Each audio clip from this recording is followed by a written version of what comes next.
बंदुकीचा धाक दाखवला असं त्यांचं म्हणणं आहे. आणि या प्रकरणात ते जे बाळ होतं ते या निलेश चव्हाणकडे त्या हगवणे कुटुंबियांनी सांभाळण्यासाठी दिलं होतं. तुम्ही 100 लोक घेऊन मॉब घेऊन त्यांच्या घरी गेला, त्यामुळे त्यांनी तुम्हाला धमकी दिली असा एक त्यांनी आरोप केला. बरं, आता तुम्ही म्हणता की त्यांनी असा आरोप केलाय. जर त्यांची सून मयत आहे ते हे मयत आहे म्हणतात, तर त्यांना हे असं सुचलं कसं की बाळाला सांभाळायला द्यायचं.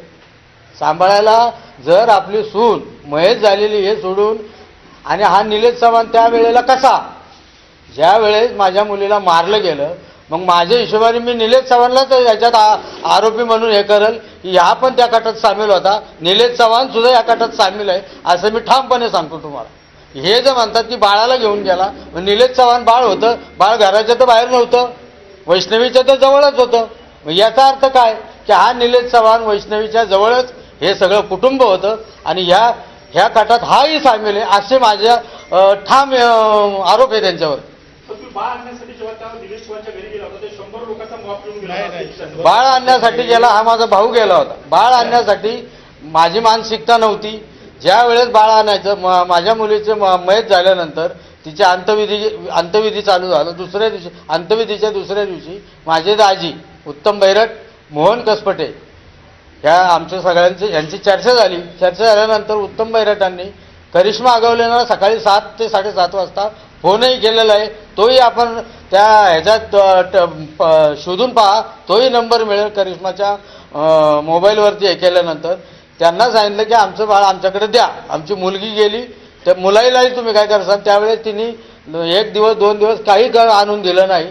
त्यानंतर त्यांच्याच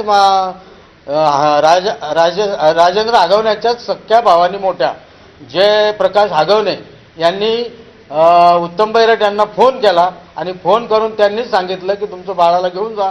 ते बाळाला खूप हेंडसाळ होती, ते रडतंय, तिकडे नीट सांभाळलं जाणार नाही आहे असं आम्हाला कळलेलं आहे, तर तुम्ही बाळाला येऊन घेऊन जा. त्यावेळेस माझा भाऊ मोहन कसपटे आणि आमचे दाजी उत्तम बैरट हे दोघं प्रभात रोडला हगवण्यांच्या घरी गेले. हगवणे म्हणजे जयप्रकाश हगवणे, राजेंद्र हगवणेच्या घरी. हे दोघं तिघं जाऊन त्यांच्या मुलीला घेऊन त्या निलेश चव्हाणच्या घरी गेले. घरी गेल्यानंतर ज्या वेळेस मुलाचा आजा जयप्रकाश हगवणे यांनी बाळाची मागणी केली की हा माझा नातू आहे, बाळाला आमच्याकडे दे, त्यावेळेस निलेश चव्हाणनी बंदुकीचा धाक दाखवून त्या आजोबावरच पिस्तुलाचा धाक दाखवून म्हणले तुम्ही कोण, तुमचा काय संबंध आणि ही लोक कोण, यांना आम्ही ओळखत नाही आणि तुम्हालाही ओळखत नाही, तुम्ही आजोबा आहे का काय, मी तुम्हाला अजून पाहिलेलं नाही.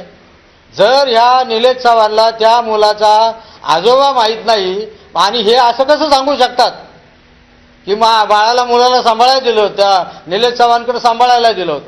म्हणून माझा ठाम आरोप आहे त्यांच्यावरती की हा कटात सहभागी असू शकतो. हे बाळ गेलं कसं त्याच्याकडं, ही माझी मागणी आहे आपल्या माध्यमातून.